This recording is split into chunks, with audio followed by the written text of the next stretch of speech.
அரசியலில் வெற்றி பெற சிறந்த ஆலோசனை வழங்கும் கிங் மேக்கர் பொலிட்டிக்கல் அட்வைஸ் கம்பெனியை தொடர்பு கொள்ளவும். தொடர்பு கொள்ள வேண்டிய முகவரி number 10A/9 Mudichur road, old Perungalathur, Chennai 6,63,000. Proprietor S. Joshua Solomon. தொலைபேசி எண் 9677006526.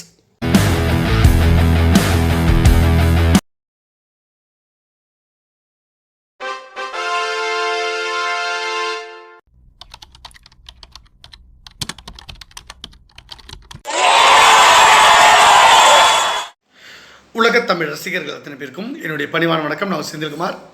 இந்த பதிவில் பார்க்க போகிறது ரொம்பவே முக்கியமான விஷயம், யாருக்கும் தெரியாத ஒரு அதிர்ச்சி விஷயம். 2026 சட்டமன்ற தேர்தலை ரத்து செய்கிறதுக்கு ஸ்டாலின் அவர்கள் திட்டம் போட்டிருக்காரு. அந்த அறிவிப்பு இன்னும் கொஞ்ச நாள்லேயே வந்துடும். அதாவது இந்த எஸ்ஐஆர்னு சொல்கிறாங்க இல்லையா, அந்த வேட்பாளர் அந்த சிறப்பு திருத்த அந்த விஷயங்கள் அந்த டேட் முடியுது இந்த மாதத்தோட. அது முடிஞ்ச கையோட இந்த வரைவு வாக்காளர் பட்டியல்னு ஒன்று வெளியிடுவாங்க. ஸோ யாரெல்லாம் இந்த பட்டியலில் இடம்பெற்றாங்க அப்படின்னு சொல்லிட்டு அந்த பட்டியல் வெளியிடும் பொழுது அப்போ தான் ஒரு மிகப்பெரிய ஒரு பிரச்சனையை திமுக தரப்பு கிளப்பி ஸ்டாலின் அவர்கள் மோடி அவர்களுடைய ஆட்சியை கலைக்கிறதுக்கான ஒரு மிகப்பெரிய திட்டம் வச்சுருக்காரு. இது இந்தியா முழுவதும் மிகப்பெரிய ஒரு பேரிடியாக ஒரு மோடி அவர்கள் தலை விழப்போகுது. அது மட்டும் இல்லை, இந்த ஆட்சியை கலைக்கிறதுக்கு, அதாவது மோடி அவர்களுடைய மோடி அவர்கள் தலைமையிலான பாஜக ஆட்சியை கலைக்கிறதுக்கு இந்தியா முழுவதும் உள்ள ஒட்டுமொத்த மக்களும் ஒன்றா சேர்ந்து மோடி ஒரு ஓட்டு திருடன், அவர் ஓட்சோரின்னு ராகுல் காந்தி சொன்னாங்கல்ல, அதை மக்கள் புரட்சியாக மாற்றி மோடிக்கு எதிராகவும் பாஜகவுக்கு எதிராகவும் இதை மாற்ற போகிறாங்கன்றது முக்கியமான விஷயம். அப்படி என்ன தான் பண்ண போகிறாங்க அப்படின்றத நீங்கள் தெரிஞ்சுக்கணுன்னா இந்த சேனல் தொடர்ந்து பாருங்கள். யாருமே சொல்லாத தகவல்களை நம்ம சேனலில் தான் நம்ம சொல்லுவோம். நிறைய விஷயங்களை ரகசியமான விஷயங்களை வெளியே போட்டு உடைக்கிறதும், பல விஷயங்களை தைரியமாக சொல்கிறதும், ஆதாரப்பூர்வமாக சொல்கிறதும் நம்மளுடைய முக்கியமான பணி. அது நம்ம ஒரு பிஜேபி கிங்மேக்கராக இருக்கிறோம். நாம் எல்லா அரசியல் கட்சிக்கும், முக்கிய அரசியல் தலைவர்களுக்கும், நிறைய மீடியா பர்சன்ஸ்க்கும் நிறைய ரகசியங்களை நாம் தான் ஃபஸ்ட்டு ரிவீல் பண்ணுறோம். அந்த அடிப்படையில் இந்த ஓட்டர் லிஸ்ட் இருக்குல்ல, பொதுவாக இதற்கு முன்னாடி எப்படி பண்ணுவாங்க ஃபார்ம் அப்படின்னு பார்த்தீங்கன்னா, ஒவ்வொரு ஃபார்ம் வச்சுருப்பாங்க. அந்த 6Aன்னு ஒன்று வச்சுருப்பாங்க, அப்புறம் 8Aன்னு ஒன்று வச்சுருப்பாங்க, படிவம் அப்படின்ட்டு ஃபார்ம் கொடுப்பாங்க. அதாவது எப்படின்னா, புதிதாக ஓட்டு போடுறவங்களுக்கு ஒரு ஃபார்ம் இருக்கும். இது வரைக்கும் புதுசாக இளைஞர்கள் முதல்ல தேர்தலில் ஓட்டு போடுறோம், 18 வயது நிரம்பியவர்கள் ஓட்டு போடுற ஒரு ஃபார்ம்னு ஒன்று கொடுப்பாங்க. தேர்தலில் ஓட்டு போடணும் அப்படின்னு சொன்னாக்கா, அதுக்கப்புறம் நீங்கள் திருத்தங்கள், அதாவது பிழைகள் இருந்தால் அதை மாற்ற சொல்லுவாங்க. அதுக்கப்புறம் அதுக்கு ஒரு ஃபார்ம் கொடுப்பாங்க. அது இல்லாமல் நம்ம அட்ரஸ் மாற்றிட்டோம், அப்புறம் பெயர் மாற்றம், பெயர் நீக்கம், அந்த மாதிரி நிறைய விஷயங்கள்லாம் இருக்கும். அப்படி உள்ள அதுக்கு ஒரு தனியாக ஃபார்ம் தருவாங்க. இந்த மாதிரி தான் ஃபார்ம்லாம் இருக்கும். ஏற்கனவே ஓட்டு போட்டவங்களுடைய அந்த பெயர் அந்த வாக்காளர் பட்டியலில் இருக்கும்.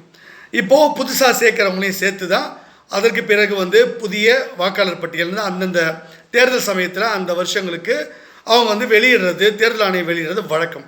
இது இந்திய தேர்தல் ஆணையமும் தமிழக தேர்தல் ஆணையமும் இணைந்து இந்த வேலையை செய்வாங்க. இப்போ இந்த முறை என்னென்னா, எஸ்ஐஆர்னு ஒன்று புதுசாக வந்துட்டாங்க, சிறப்பு வாக்காளர் திருத்த பட்டியல் அப்படின்னு கொண்டு வராங்க இல்லையா. இதற்கு ஒரு ஃபார்ம் கொடுக்குறாங்க. அதில் நீங்கள் இதுக்கு முன்னாடி எங்கே ஓட்டு போட்டீங்க, உங்கள் ஓட்டு எந்த இடத்துல இருந்தது, உங்கள் உறவினர் யார் என்னன்னு கேட்குறாங்க. இந்த டீட்டெயிலில் ஒரு குழப்பம் வருதுன்றதை திமுக தெரிஞ்சுக்கிட்டாங்க. ஏற்கனவே பீகாரில் பெரிய அளவில் ஓட்டெல்லாம் நிறைய நீக்கிட்டு அப்புறம் கள்ள ஓட்டெல்லாம் போட்டு ஜெயிச்சிட்டாங்க பிஜேபி அப்படின்ற ஒரு குற்றச்சாட்டு இப்போ வருது. அது அந்த பீகாரோடைய வெற்றி இவங்களை பயமுறுத்திருக்கு ரொம்பவே. அப்படின்னா இவங்க ஒரு விஷயத்தை புரிஞ்சு வச்சுருக்காங்க, என்னென்னா இந்த வாக்காளர் பட்டியல்ன்றது இவங்க உண்மையாக தயாரிக்கிறாங்களா மோடி, அதாவது மோடி அவர்களுடைய கட்டுப்பாடு என்னென்னா, இந்திய அரசாங்கத்துடைய ஃபண்டில் தானே தேர்தல் ஆணையம் இயங்குது, அட்டானமஸ் பாடினாலும் அது இந்திய அரசோட கட்டுப்பாட்டில் தான் இருக்குது. அப்போது இந்த தேர்தல் ஆணையரை நியமித்தது மோடி அவர்கள் தான். அதை அந்த சட்டத்தில் திருத்தம் பண்ணி இவங்களுக்கு வேண்டிய ஆட்களை போட்டாங்க தேர்தல் ஆணையாக. அப்போ இந்திய தேர்தல் ஆணையம் இந்த விஷயங்களெல்லாம் அவங்க தான் முன்னெடுக்கிறாங்க. அப்படின்னும் போது இந்த வாக்காளர் பட்டியல் வெளியிடுறது தேர்தல் ஆணையம் தான் வெளியிடும். ஓகேவா? இந்த தேர்தல் ஆணையம் முன்கூட்டியே ஒரு வாக்காளர் பட்டியலை தயார் பண்ணிவிட்டு சும்மா எஸ்ஐஆர்னு ஒரு பேருக்கு ஒரு ஃபார்மை கொடுத்து அதில் பேருக்கு ஃபில்லப் பண்ண சொல்லி அதையெல்லாம் தூக்கி ஓரமாக போட்டுட்டு இவங்க முன்கூட்டியே ரெடி பண்ண வாக்காளர் பட்டியலை இவங்க வெளியிட்டு இவங்க ஜெயிக்கிறாங்க.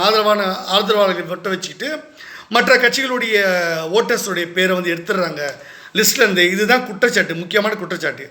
இது எப்படி கண்டுபிடிக்கிறது, கையுங்களமாக எப்படி கண்டுபிடிக்கிறதுன்னு ஸ்டாலின் அவர்கள் என்ன திட்டம் போடுறாருன்னா, இந்த வரைவு வாக்காளர் பட்டியலில் வர்றதுக்கு முன்னாடியே இந்த எஸ்ஐஆர் வந்து ஃபார்ம் ஃபில்அப் பண்ண கொடுக்குறாங்கல்ல, இது கண்டிப்பாக தமிழக அரசாங்கத்துடைய கட்டுப்பாட்டில் உள்ள தமிழக தேர்தல் ஆணையத்துடைய கட்டுப்பாட்டில் வருது. இப்போ இது எல்லாத்தையும் இங்கே தானே சப்மிட் பண்ணோம். இங்கே என்ன பண்ணிட்டாங்க, டீச்சர்ஸ்லாம் வந்து ஒர்க் பண்ணுவாங்களே, இதற்காக கவர்மெண்ட் டீச்சர்ஸ் தான் ஒர்க் பண்ணுவாங்க. தேர்தல் ஆணையத்துக்குன்னு தனியாக நியமிக்கப்பட்ட ஆட்கள் வந்து இது கிடையாது. அப்போ தமிழக அரசாங்கம் அரசு சார்ந்த சில பேர் வந்து நியமித்து தான் இந்த எஸ்ஐஆர் ஃபார்ம் வந்து கலெக்ட் பண்ணுறாங்க, ஃபில்அப் பண்ண சொல்லி கொடுக்குறாங்க. இந்த ஃபார்ம்ஸ் எல்லாத்தையும் ஸ்டாலின் அவர்கள் அவங்க வாங்கி வச்சுக்கிட்டாங்க, தமிழக தலைமை தேர்தல் ஆணையத்துக்கு கொடுக்கவே இல்லை. நல்லா புரிஞ்சுக்கங்க இந்த பாயிண்ட்டு. இவங்க எஸ்ஐஆர் ஃபார்ம்லாம் வாங்கி அதை வந்து இப்போ வீடு வீடாக கொடுத்துட்டாங்க. கொஞ்ச நாள் இப்போ ஸ்ட்ரைக் வந்து அறிவித்ததுனால நிறைய பேர் வந்து கொடுக்க முடியல, வேலை பலுன்றதுனால பண்ணுறதில்ல. அதனால் ஏதோ ஒரு மூலையில் ஒரு டேபிள் போட்டு உட்காந்துக்கிறாங்க, ஒவ்வொரு இடத்துலையும் உட்காந்துக்கிட்டு யாருன்னா வந்தீங்கன்னா ஃபார்ம் கொடுக்குறாங்க. இந்த ஃபார்மெல்லாம் நீங்கள் ஃபில்அப் பண்ணி கொடுத்தீங்கன்னா அதை வாங்கி அவங்களே கட்சிக்காரங்களே வச்சுக்கிறாங்க. இதை வந்து தமிழக தலைமை தேர்தல் ஆணையர்கிட்ட அந்த லிஸ்ட்டு போகாது. இப்போது இப்படி கொடுக்காம வச்சுருவாங்களே எல்லாத்தையும். இதற்கு பிறகு அவங்க என்ன பண்ணுவாங்க, ஏற்கனவே வாக்காளர் படிவம் வந்து அவங்க வந்து ஆல்ரெடி வந்து அந்த லிஸ்ட்டு வந்து ஓட்டர்ஸ் லிஸ்ட் ரெடி பண்ணிட்டாங்க. அதை தான் வந்து வெளியிட போகிறாங்க. இந்திய தேர்தல் ஆணையம் மூலமாக தமிழக தலைமை தேர்தல் ஆணையர் வெளியிட போகிறாரு. இந்த எஸ்ஐஆர் ஃபார்மை வாங்காமல் இதை கலெக்ட் பண்ணாமல் நீங்கள் எப்படி வாக்காளர் பட்டியலை வந்து நீங்கள் வந்து வரைவு வாக்காளர் பட்டியலையும் இறுதி வாக்காளர் பட்டியலையும் எப்படி வெளியிட்டீங்க? இங்கே பாருங்கள், அந்த எஸ்ஐஆர் ஃபார்ம்லாம் எங்ககிட்ட தான் இருக்குது.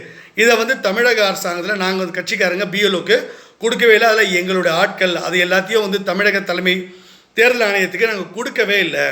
அப்படி இருக்கும் பொழுது இந்த பட்டியல் எந்த அடிப்படையில் நீங்கள் தயாரிச்சிங்கன்னு ஒரு கரெக்டான ஒரு கொஸ்டினை கேட்க போகிறாங்க.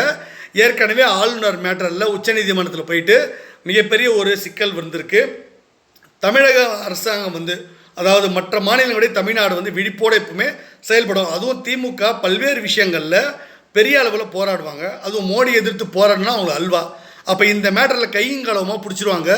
அப்படி பிடிச்சிட்டாங்கன்னா மக்கள் வந்து தமிழ்நாட்டு மக்கள் வந்து போராட்டத்தில் குதிப்பாங்க. எனக்கு வந்து வாக்காளர் பட்டியல் லிஸ்ட்டு இல்லை, அப்போ எஸ்ஐஆர் ஃபார்மை ஃபில்அப் பண்ணி கொடுத்தேன், அது கொடுக்காமையே இந்த பட்டியல் எப்படி வந்தது, இது எப்படி யார் தயாரித்தாங்க அப்படின்னு நோண்ட ஆரம்பித்தாங்கன்னா இது ஒரு வழக்காக உச்சநீதிமன்றத்துக்கு போச்சுன்னா நிச்சயமாக அதுக்கு தேர்தலுக்கு வந்து ஸ்டே போட்டுருவாங்க, இடைக்கால தடைன்னு போட்டுருவாங்க. அப்போ இந்த எஸ்ஐஆர் ஃபார்மில் உள்ள குளறுபடிகள், அப்புறம் வந்து ஓட்டர் லிஸ்ட்டில் இருக்க குளறுபடிகள், இதை எல்லாத்தையும் சரி பண்ணதுக்கப்புறம் தான் தேர்தல் நடத்தணும் அப்படின்னு சொல்லுவாங்க. இது தமிழ்நாட்டோடு இந்த பிரச்சனை முடியும்னு நீங்கள் நினைக்காதீங்க. அடுத்த மாநிலங்கள் ஏற்கனவே பீகாரில் காங்கிரஸ்லாம் தோற்று போய் கடுமையான கோபத்தில் இருக்காங்க.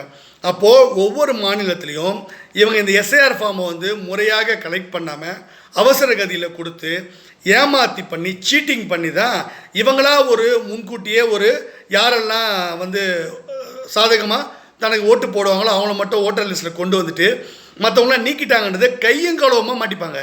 இதை வந்து தேர்தல் இந்திய தேர்தல் ஆணையமும் சரி, மற்ற மாநிலங்களில் உள்ள தேர்தல் ஆணையங்களும் சரி, அதுக்கப்புறம் இந்திய அரசாங்கமும் சரி, மோடி அவர்களும் சரி, பிஜேபிக்காரங்க யாருமே இதுக்கு முட்டு கொடுக்கவே முடியாது, செத்தானுங்க.